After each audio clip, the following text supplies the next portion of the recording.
So the poem's called Night, and before we start it, I think it's really pertinent to point out that what we tend to do, and we tend to do this in English, and it's a really something that we do erroneously, usually for a kind of key stage 3 and key stage 4. We tend to put things in, we tend to appropriate things, these kind of binary terms. So night is bad, day is good. I think some of it stems from the idea that when we teach Shakespeare, you know, if it's sunny, it's going to be good. If there's a storm, so we're very, very heavily on the pathetic fallacy and the imagery, and it's kind of binary imagery, and that's a bit of an issue.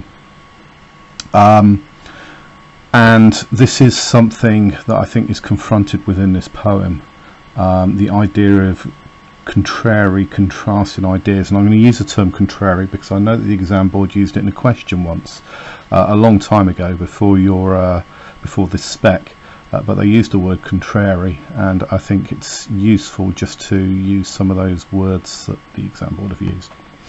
So we have a night time, and we're going to go through it, probably pair the stanzas up to an extent. So the first stanza down to line 11 there. The sun descending in the west, the evening star does shine, the birds are silent in their nest, and I must seek for mine. The moon like a flower in heaven's high bower, with silent delight sits and smiles on the night. Farewell, farewell, green fields and happy groves, where flocks have took delight, where lambs have nibbled silent moves. And then we move on to the angels. So what we got here is this. It's quite interesting because we've got peace and tranquility. Nighttime here is suggesting there is a sense of peacefulness amongst the night, but there are oppositions. This is not a binary interpretation. In a sense, when we look at this and we see the moon like a flower in heaven's high bower, with silent delights and smiles at the night, it's kind of opposed to the normal foreshadowing that we have when we give a binary interpretation. There are some pastoral images here that suggest that the nighttime is peaceful, but we also have some contrary images as well. We have some contrasting images, and some of the imagery itself is very contrasting. So the moon, for example, the moon like a flower in heaven's high bower. The moon traditionally in poetry is seen as a feminine figure. It's something that offers light in the darkness, so there is this sense of hope within the moon, and some poets have suggested it as a symbol of love also. If we look at romantic poets, Shelley, for example, Shelley wrote a poem called To the Moon, and in that poem he suggested the moon was a kind of a figure of alienation. Fatigue is a figure of loneliness, because and I think the focus on that image is because the moon is the only thing at night that has the light that we need to see. And we all know, well, you should know about Keats, particularly, which poem is it? The Eve of St Agnes. The moon is, it's quite a figure of, even though it's a bright image, there is this sense of darkness and foreboding about its presence. So when we talk about the moon like a flower, the moon itself is a contrary image because of those points that I've just made. We also have farewell, and farewell to the green fields, and farewell to the happiness. So again, there is this kind of sense of the contrasting images in nature of this calm moon, silent delight, in contrast to the happy groves. Looking back during the day where the flocks were happy, suggesting that actually now there is this sense of unease. So there is this slight sense of contrariness, contrast in here.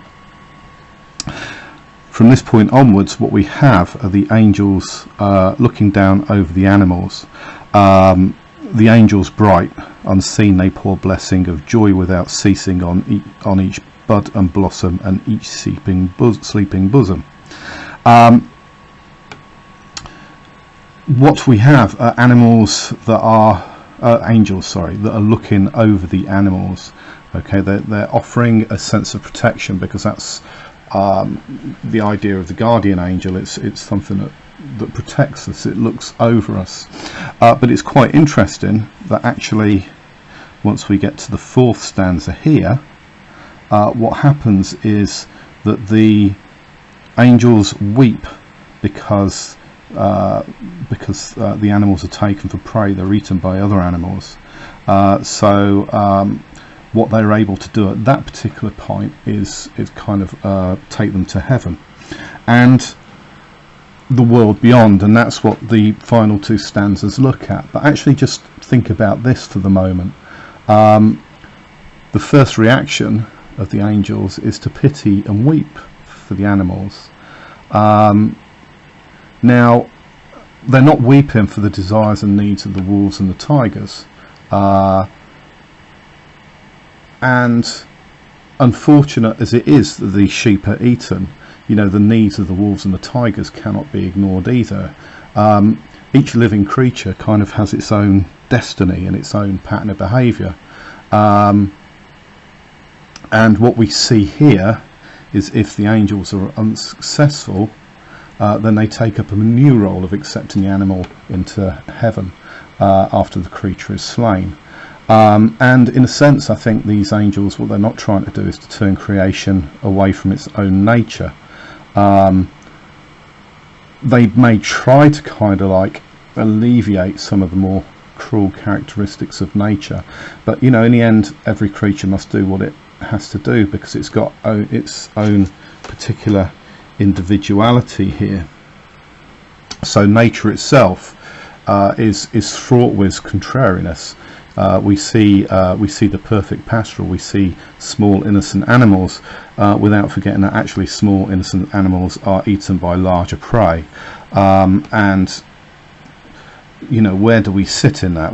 How do we view this? We have a small animal being eaten by a larger animal. We feel sorry for the small animal, but ultimately the larger animal, in the kind of the circle of life, needs the smaller prey to survive. So what happens is these animals are accepted into heaven, and we have this imagery here of the nature of heaven. And what Blake is trying to show here is the equality that exists within heaven. We have this very you remember mentioning ages ago that Christ was known as the Lion of Judah. So we have the image of the lion here, and the tears of gold. It's kind of an exaltation of Christ as the image of the Lion of Judah. And we've got these really interesting lines here. And there the lion's ruddy eyes shall flow with tears of gold, and pitying the tender cries, and walking around the fold, saying, wrath by his meekness, and by his health sickness, is driven away from our immortal day. And these are really quite interesting. Wrath by his meekness, so anger is meek, health is sick. These are interesting oxymorons that kind of suggest this sense of equality. Now, in this is a reference to the Book of Revelations, and the reference to the Book of Revelations has similarly here, where the lion lays down with the lamb. It suggests, the imagery suggests, that there is this battle between good and evil, and that good succeeds. However, I think it's quite interesting here, because I think this is more focused on that sense of equality, of how things are neutralized. And we have the lion laying down with the lamb. Now, if we look at both of those images, are images of Christ. The lamb is a metaphor for Christ, the lion is a metaphor for Christ.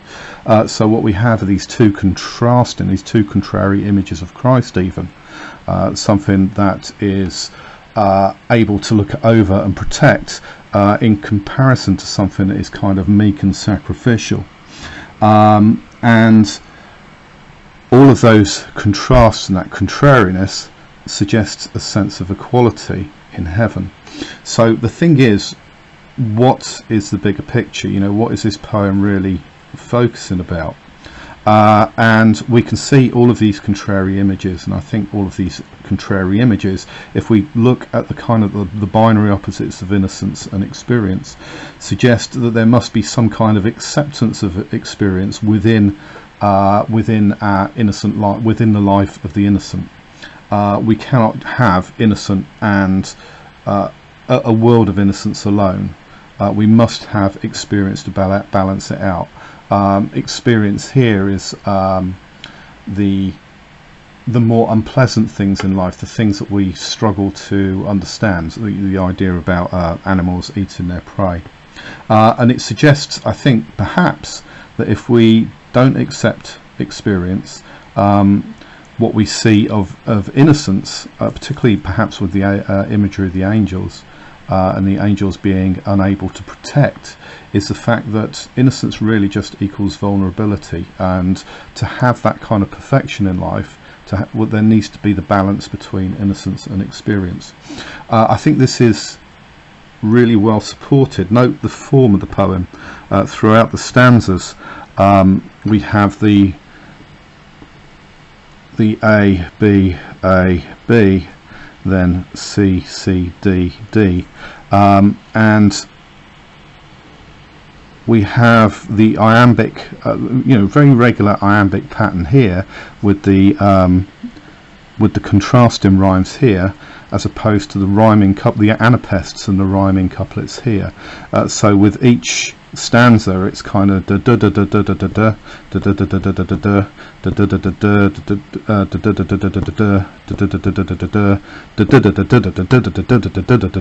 da da da. We have this a real contrast in meter, and each stanza, my da-das were awful then, but each contrasting stanza has the iambs and the anapests. Spell that wrong, but I think that's okay. We have the iambs and the anapests. So even the form is contrasting, yet it kind of complements. And I think this is what Blake is all throughout this collection, because night is at the end of the collection, and we're going to move into the book of experience here. All throughout he's spoken about the perfection of innocence, but also the vulnerability of innocence, and he's kind of hinted to the world of experience as well. I think this poem kind of concludes that. It's suggesting that we need balance within the world. I think it's quite a tricky poem, but yeah, if you look for those contrasts, then they really complement that reading.